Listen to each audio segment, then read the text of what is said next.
Cyberabad commissionerate పరిధిలోని cyber crime స్టేషన్లో Telugu vibe అనే ట్విట్టర్ హ్యాండిల్ ద్వారా మరి మా పార్టీ సీనియర్ నాయకులు గత 24 సంవత్సరాలుగా తెలంగాణ ఉద్యమంలో తద్వారా వచ్చిన తెలంగాణ రాష్ట్రంలో కీలక భూమిక పోషించిన మరి హరీష్ రావు గారి మీద చాలా డిరాగేటరీ అంటే చాలా అసభ్యకరంగా అవమానపరిచే విధంగా ఒక పోస్టులు చేయడం జరిగింది.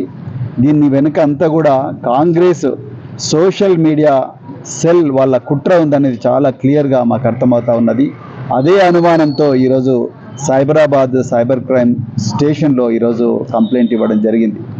అయితే మేము పోలీసు వారికి ప్రత్యేకంగా ఏం చెప్పినామంటే, గత 1 సంవత్సరం నుండి బీఆర్ఎస్ పార్టీ మీద, బీఆర్ఎస్ కార్యకర్తల మీద, బీఆర్ఎస్ సోషల్ మీడియా యాక్టివిస్ట్ మీద ఏదైతే దాడి జరుగుతున్నదో ఆ దాడికి సంబంధించి ఎన్నో కంప్లైంట్స్ రాష్ట్ర వ్యాప్తంగా చాలా పోలీస్ స్టేషన్లో ఇచ్చాం. కానీ ఇంతవరకు ఒక్క కంప్లైంట్ కూడా ఒక ఎఫ్ఐఆర్గా రిజిస్టర్ అవ్వలేదు. కనీసం దీన్నైనా ఎఫ్ఐఆర్ చేయమని చెప్పేసి Cyberabad cyber crime police station వాళ్ళను మేము చేయడం జరిగింది. ఎందుకంటే ఇదే సైబర్ క్రైమ్ స్టేషన్ అడ్డం పెట్టుకొని రేవంత్ రెడ్డి ప్రభుత్వం బీఆర్ఎస్కి చెందిన సోషల్ మీడియా యాక్టివిస్ట్ మీద ప్రతి చిన్న విషయం మీద కూడా మరి ఎఫ్ఐఆర్ రిలీజ్ చేస్తూ ఉన్నారు. మా కార్యకర్తలను లేని చట్టాలను ముందర పెట్టి అరెస్ట్ చేస్తూ ఉన్నారు. ఇలా 1 కాదు 2 కాదు, ఒకటే సోషల్ మీడియా యాక్టివిస్ట్ను, ఒక న్యూస్ ఛానల్ ఓనర్ను 4 సార్లు హైదరాబాద్ సైబర్ క్రైమ్ పోలీసులు అరెస్ట్ చేసిండ్రు. బెయిల్ ఇచ్చే పరిస్థితి ఉన్నప్పటికీ కూడా 35 క్లాస్ 3 BNSS ప్రకారము ఈ చట్టాల్లో బెయిల్ సదుపాయం ఉన్నప్పటికీ కూడా వీళ్ళందరినీ కూడా రాత్రి 2 గంటలకు మేజిస్ట్రేట్ ముందర ప్రొడ్యూస్ చేసి వాళ్ళను విపరీతమైన హింస పెడతా ఉన్నారు. మరి ఈ విధంగా పోలీసు వ్యవస్థ అనేది, ముఖ్యంగా సైబర్ క్రైమ్ వ్యవస్థ అనేది రేవంత్ రెడ్డి గారు ప్రతిపక్షాల మీద ఘోరంగా వాడుతూ ఉన్నారు. ఆనాటి హిట్లర్ ఎట్లయితే వాడిండో, నాజీలు ఎట్లయితే వాడిండ్రో, ముస్సోలిని ఏ విధంగా అయితే వాడిండో అదే విధంగా ఇలా మరి రేవంత్ రెడ్డి ఈ ప్రతిపక్షాల మీద వాడుతూ ఉన్నాడు. ఎమర్జెన్సీని తలపిస్తూ ఉన్నది ఈరోజు. అందుకొరకే మరొక్కసారి మేము ఈరోజు సైబర్ క్రైమ్ పోలీస్ స్టేషన్కి వచ్చి ఈరోజు బీఆర్ఎస్ పార్టీ నాయకుల మీద జరుగుతున్న అసత్య ప్రచారం, మానసిక దాడిని మరి ఒక ఎఫ్ఐఆర్గా రిజిస్టర్ చేయాలని వచ్చాము.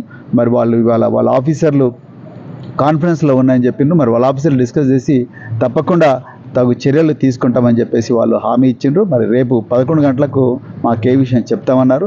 సో చెప్తారనే మేము ఆశిస్తున్నాం. మరి పోలీస్ వ్యవస్థ మీద కూడా రేవంత్ రెడ్డి మరి రకరకాల ఘోరమైన కామెంట్లు చేసిండ్రు. వాటిని కూడా మేము ఖండిస్తున్నాం. IAS IPS అధికారుల మీద కూడా ఘోరంగా వీళ్ళు ఏసీ రూములకి మాత్రమే పరిమితమైనరు, ట్రైనింగ్ అయిపోయిన వెంటనే సివిల్ దందాలు చేస్తూ ఉన్నారని చెప్పేసి మరి IPS అధికారుల మీద రేవంత్ రెడ్డి మరి ఘోరమైన కామెంట్లు చేసిండ్రు. నేను రేవంత్ రెడ్డి గారిని ఒక్కటే ఛాలెంజ్ చేస్తున్నా, నిజంగా సివిల్ దందాలు చేస్తున్నది ఎవరు? మీరు చేస్తున్నారు. మీ అన్నదమ్ములందరూ కలిసి సివిల్ దందాలు చేస్తున్నారు. కల్వకుర్తిలో కుందారం భూములు కానీ, అజ్లాపూర్ భూములు కానీ, లేకపోతే కల్వకుర్తి నుంచి తుక్కుగూడ దాకా ఉన్న రైట్ లెఫ్ట్ భూములన్నింటినీ కూడా అక్రమంగా ఆక్రమిస్తున్నది మీరు. హైదరాబాద్ చుట్టుపక్కల ORR RRR మధ్యలో RRR మధ్యలో ఉన్న భూములందరూ అక్రమంగా మరి చేసుకుంటున్నది, ఏమంటారు, అగ్రిమెంట్లు చేసుకుంటున్నది మీరు. ఇవన్నీ దందాలు మీరు చేస్తూ యూనిఫామ్ వేసుకున్న IPS అధికారులను మీరు ఇష్టం వచ్చినట్టు మాట్లాడుతూ ఉన్నారు.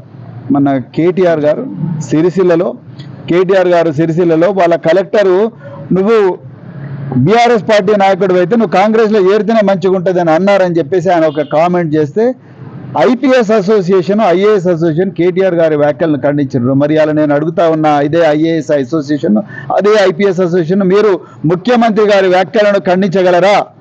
మీ నిజాయితీని నిరూపించుకోండి. నేను ఒక యూనిఫామ్ సర్వీసెస్కి చెందిన అధికారిగా, నేను మాజీ అధికారిగా నేను మాట్లాడుతున్నా. మరి ముఖ్యమంత్రి చేసిన ఘోరమైన కామెంట్లు మీరు ఒప్పుకుంటున్నారా? మీరు ఖండించకపోతే మీరు ఒప్పుకున్నట్టే. అందుకొరకు ఇలాంటి దుర్మార్గమైన వ్యవస్థ ఇవాళ తెలంగాణ రాష్ట్రంలో నడుస్తున్నది. అందులో భాగంగానే మరి ఇప్పుడైనా కనీసం కళ్ళు తెరిచి నిజాన్ని నిజంగా, అబద్ధాన్ని అబద్ధంగా మరి చూసి న్యాయపూరితంగా మీరు యాక్షన్ తీసుకోవాలని చెప్పేసి, న్యాయబద్ధంగా రాజ్యాంగబద్ధంగా యాక్షన్ తీసుకోవాలని చెప్పేసి మరి పోలీసులను కోరడం జరిగింది. మరి మేము తప్పకుండా మాకు న్యాయం జరుగుతుందనే ఆశతోనే ఉన్నాం. చూద్దాం.